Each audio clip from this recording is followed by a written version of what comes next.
Hornets, and welcome. Today we're looking at the third part of our general review that was given to you on Friday.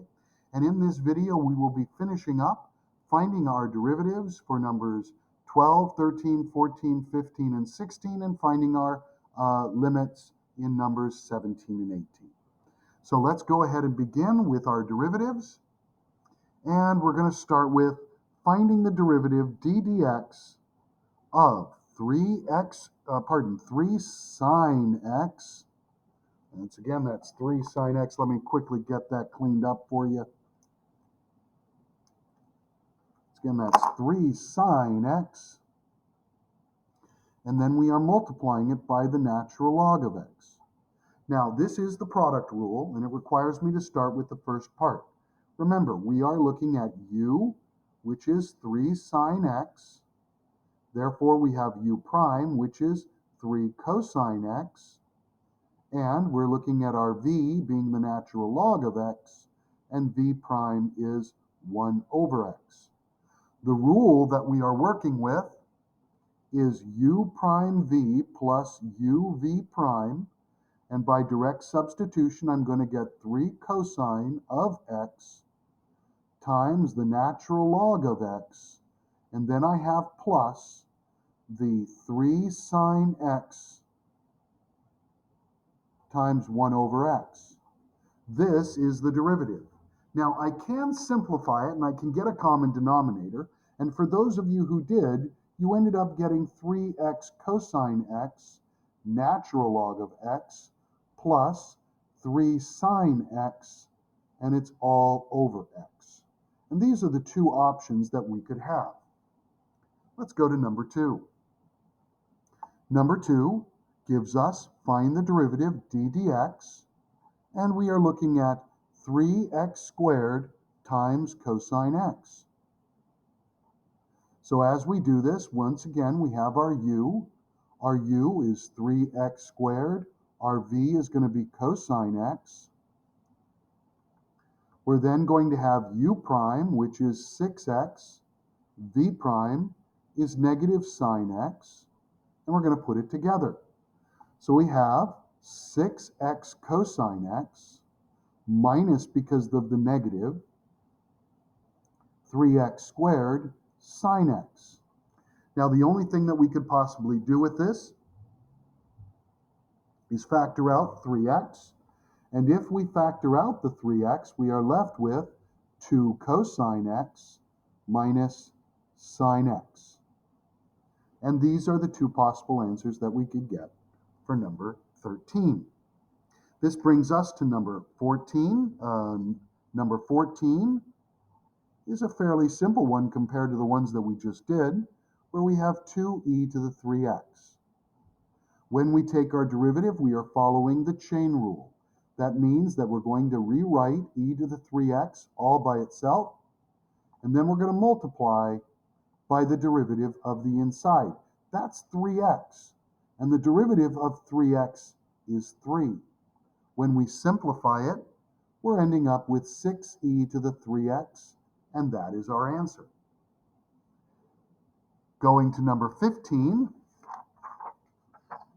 Number 15, we're going to start off with d dx. Again, make sure you can see it. And once again, we have the product rule, 7 sine x times 3 cosine x. My u is 7 sine x. My v is 3 cosine x. When I take the derivatives, I get 7 cosine x, and v prime is negative 3 sine x. Putting it together as u prime v plus uv prime, I have negative 7 cosine x. I am multiplying it by a 3 cosine x. I then have the plus 7 sine x, and I'm multiplying it, let me just use parentheses, by negative 3 sine x. Now, because both of these are sine x and both of these cosine x, I am going to have 21 cosine squared x. And then I'm subtracting 21 sine squared x. Now, for this type of problem, the only thing I could do is factor out the 21, leaving me with the cosine squared x minus sine squared x. And these are the two possible answers that I would expect. Now, although I can replace cosine squared x with the Pythagorean identity of 1 minus sine squared x, I don't have to.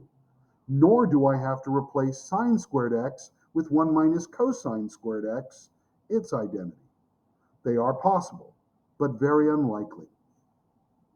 Going to question number 16, which was asking us to work with the derivative d dx, and we have the natural log of the sine x. Let me just correct that real quickly. So I have sine x inside, and this is the chain rule. According to my rules for the natural log, I have 1 over whatever is inside, and I'm multiplying by the derivative of what's inside. Simplifying this, I have cosine x over sine x, or I can change it into cotangent of x. And these would be the two answers that are possible. Now, the last two questions that I have are one-sided limits. We're looking to find the limit as x approaches 2 from the positive side. And I have 4x minus 12 absolute value over 3 minus x.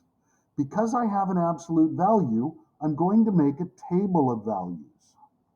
Now I know that 3 is the jump. This is a jump discontinuity. And I know at 3, I have a jump, and therefore there won't be anything at 3. Let me just put it like that. And so I'm looking at 2. Now 2 is coming from the other side of 3. But I'm still working on this way, approaching 2.